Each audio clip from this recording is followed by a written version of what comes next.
Hey guys, this is High Moon. Welcome back. This is another LOL Mooncast, and this is going to be game 2 between Konishi Wakima and Giggity Giggity Goo. Nah, just kidding. This is going to be between AcerParanOid and ESCmonchi. So a little bit of background that I did look this up before the first game, but I forgot to mention it. Our Protoss player, Monchi, here is actually representing Australia, and AcerParanOid is actually a Polish player. So we've got two different countries here, matching it up like usual. But, you know, in this case, I think for Monchi, he's just like, you know what? Not only do I represent a country, I represent a continent. So, I mean, that's pretty impressive right there. So I'd be pretty thrilled about that. So getting back to the game here, we do have the low ground pylon, which probably going to indicate a forge fast expand, possibly just a gateway expand. And probably wants to mix it up here. But looking at the looking at all these drones on the Zerg side, this is very exciting. We can see, is this drone? He's going to go back. He's going to get the mineral. Yes, he is going to collect it. And you know, I thought that took him a while to collect. I think this is kind of our slacker drone here. It's kind of like in the movie Elf, you know, they asked him, like, how many extra sketches have you made? He's like, 27, and you know, he's supposed to make like 300. I think this guy's kind of the slacker drone. Everyone else has created, you know, they brought in like 500 mineral. No, not really. They brought in like 50 mineral. He's brought in like 10. But anyways, so we do have a pool going down instead of the fast hatch, which we've seen quite a bit. Just going with the gasless spawning pool in the hatch, which really doesn't delay them that much, and usually they have a similar timing. Now this is going to be a forge first, and this probe's just going to be a little bit annoying. And I don't know, okay, we are going to see the pylon come down, which I would guess Paranoid's just going to ignore this and take a different third. But you never know. He might just try to sit there and whittle down the pylon all day. Let's pull up production tab here. Alright, so really not that much going on. Actually, nothing going on right now. And there's their Nexus coming in around the 310 minute mark. And we do have 4 Zerglings on the field, so it looks like he is going to go down. And the pylon was remade. I missed it, but I'm pretty sure it was canceled and just remade. Just to give it a little bit extra time to be a little bit more annoying, but it's really not going to matter. 4 Zerglings are coming out, and now he cancels it again. So really, he's lost about 50 mineral for it, and he didn't lose. Okay, so he lost the 50 mineral for 2 cancels, instead of just having the pylon there, but he did lose his probe. So really, he did the same, you know, as if he had brought his probe back. He lost the same amount, so actually not really gaining anything there. We do have 1 photon cannon down, and the probe is going to sit on hold position just so no links can run by. This Overlord is going to come in. I expect that it is going to pull back. And now Zerglings are going out, and they're taking a good amount of map control. The hatch is down, and it is going to be a bit behind the Nexus. So actually, our Protoss player is probably going to be a little bit ahead here. Let's see, yep, 20 harvesters to 17. And he is now mining off of 2 gas. Our Zerg player is only mining off of 1. So far using all his energy just on spawn larvae. And yeah, it's looking like it's going to be a real standard game. Now remember, this is a best of 3. And we saw in the first game where Paranoid just went ahead and macroed like crazy, and his army value was like twice of that of Monchi, and I thought for sure he was going to wipe him out, but the Stalker Sentry mix was much better than the Roach Ling mix, and even though the Roaches had Burrow, it really didn't do much once one observer was out on the field. So I'm wondering if he is going to keep with that same Roach Ling strategy, or if he's going to mix it up. I feel like he could have used a bit more tech last game. Of course, mass mutas are very popular for harassing, and you know, but even for that last game, I know it's kind of weird, but every once in a while, when they have a setup like that with just all the sentries and stalkers, a few ultimates obviously crush that army. But you know, it's kind of, it can take a while to start your Zerg, so you never know. But I really think he could have used something else. Now he is going to go ahead and take the third. So like I said, this is very standard. This is where we'd expect our players to be right now. We've got the +1 ground weapons come out. Speed is just now, it's going to be finishing up for our Zerg. And 9 drones were in production there. A lot of them are finishing up in time. So we are going to see a lot more. Let's check out what our income is now. And actually, it is even, but I would expect our Zerg players going to zoom ahead in just a little bit here. Going to switch back to the production tab. And that third is almost done. Are we seeing? No, we do have the Evo chamber out, but there are no upgrades in production right now. And there we go. He is going to go with the armor first, which will give him flexibility. If he decides to go with the Ling Roach again, it will benefit both of them versus just going, you know, for the melee or the ranged attack. Third is finally going to be finishing up here. And what type of tech do we see for Monchi? Remember, if he wins this game, he will win the best of 3. And we've just got 2 more gateways now, so we're going to be on a warp gate momentarily. Actually, you know, okay. First I thought he was just starting his warp there, and I was like, no way.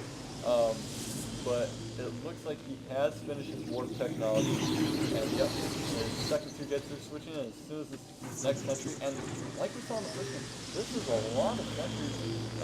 You can see that he's now more sentries. So wow, he's gone all out sentries here, which will benefit him a lot in the mid game. These Zerglings are very slowly trying to break down this destructible rock, so if they have to engage here, they have a larger area to go with. These sentries, obviously, they don't want to waste any of their early force fields. They want to save everything up, and are we getting, wow, more sentries. That is a lot of sentries for this time of the game. I mean, all throws will do it, but you don't have any stalkers down, so he's using up a lot of gas here, and he did just finish Twilight Council. Now, there's the hallucinated Phoenix. Which will go out as very good scout. Of course, AcerParanOid should figure out that it's hallucinated very quickly. Based on 2 factors. One, it's obviously going to take a lot of damage, and second, this will be extremely light to go into air, so he knows that's a hallucination. And we do have a big push out with all these sentries. Now, I'm thinking that we're going to see a bunch of stalkers to come work with these sentries, because these sentries aren't going to be able to do anything on their own. I mean, Zealots are nice, but obviously the stalkers can shoot right over the place. It looks like Paranoid did find it one pylon, so he's working on taking it down. But the second one has finished, but no, there's going to be a lot of Zealots coming out of the field. I'm guessing because he wants to save up the gas, and here are a couple stalkers, and he's just putting pylons down everywhere he goes. So he's ready. He's pushing into his third. There's 1, 2, 3, 4, 5 spine crawlers here. So they're all out of position. So these links are trying to come in first round. There's a lot of force fields going down. Hopefully the force fields will be able to save off the Zerg unit. And the Zerg are just kind of wait for the force fields to go down. Joe's on the counterattack right now, but these spine crawlers are going to work. We're bringing the others in from the main, and now the drones are even attacking. Its force fields are completely clear off these links. They're not going to try and run out. They're waiting and hoping that the defenses are going to run out of energy. Now they're trying to move and push around. There's still 1, 2, 3, 4 spine crawlers, so one is going to go down. He's down to 3. They're producing 20 lings right now. Plus, we've got the Mutilus spires coming down. But these stalkers are going to work, and I'm not sure if he's going to be able to save the third and 2 lings actually this rally right in front, and they're going to go down. And if he loses the third, it's going to be huge loss for Paranoid, and to put him out of the third, and put him out of the third against Fisher. He's going to lose it. Oh, that was a big loss. Very good flying attack by Monchi, and switching into the DTs. I did not even see that tech. My apologies, but these DTs are running straight into the second, and there's no detection. There are 2 overseers coming in, but oh, they will get here in time. So he's trying to take down the spires. I was curious if he's going to try and take down the third, but no, the overseers are going to come in, and these DTs will not be too big of a problem. If they can get there in time, the spires could go down, which of course would be another big delay. Is it going to go down? Oh yes! The spire goes down! Wow. Wow, the spire goes down. That is adding insult to injury. In the meantime, he did have those DTs, but now he's just turning them into Archons, which of course are very powerful against Mini Muta. And I don't know, I think this really, there's no third being remade either, but now Mutas are coming in to harass, but there's already 3 photon cannons, the Stalkers have Blink, and this is bad, bad, bad for Paranoid. I'm going to check the income tab really quickly here, but yeah, Monchi's gone ahead in the income, which is definitely not where you want to be as Zerg, because you have to out macro. Sorry, we're getting a little bit of lag here. Not sure what is going on, my apologies. But this is not where you want to be as a Zerg player, and he's down, he's lost his third.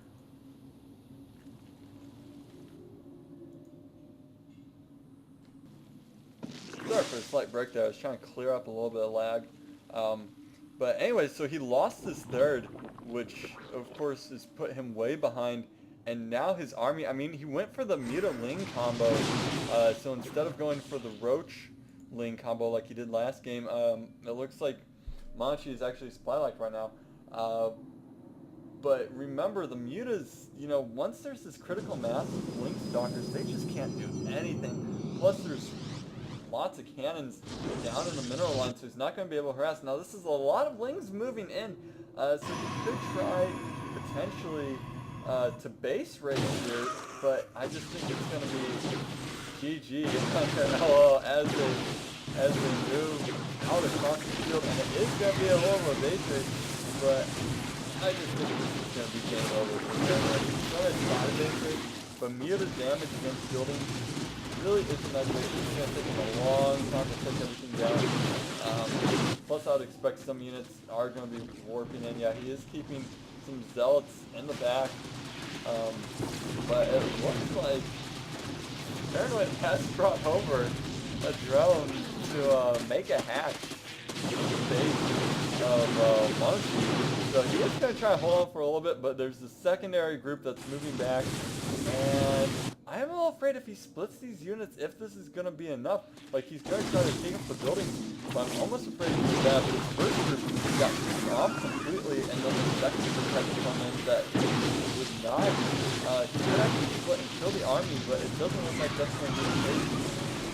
Now, these Zealots are actually holding off really well. They're taking out a lot of Zerglings, and these Mutas are slowly dying off, so actually this first force on its own looks like this Muta block has been thinned down so much, along with the Zerglings, that it's going to be able to defend it, and this just looks like GG. Notice all the Harvesters have died from both sides, so there's nothing left.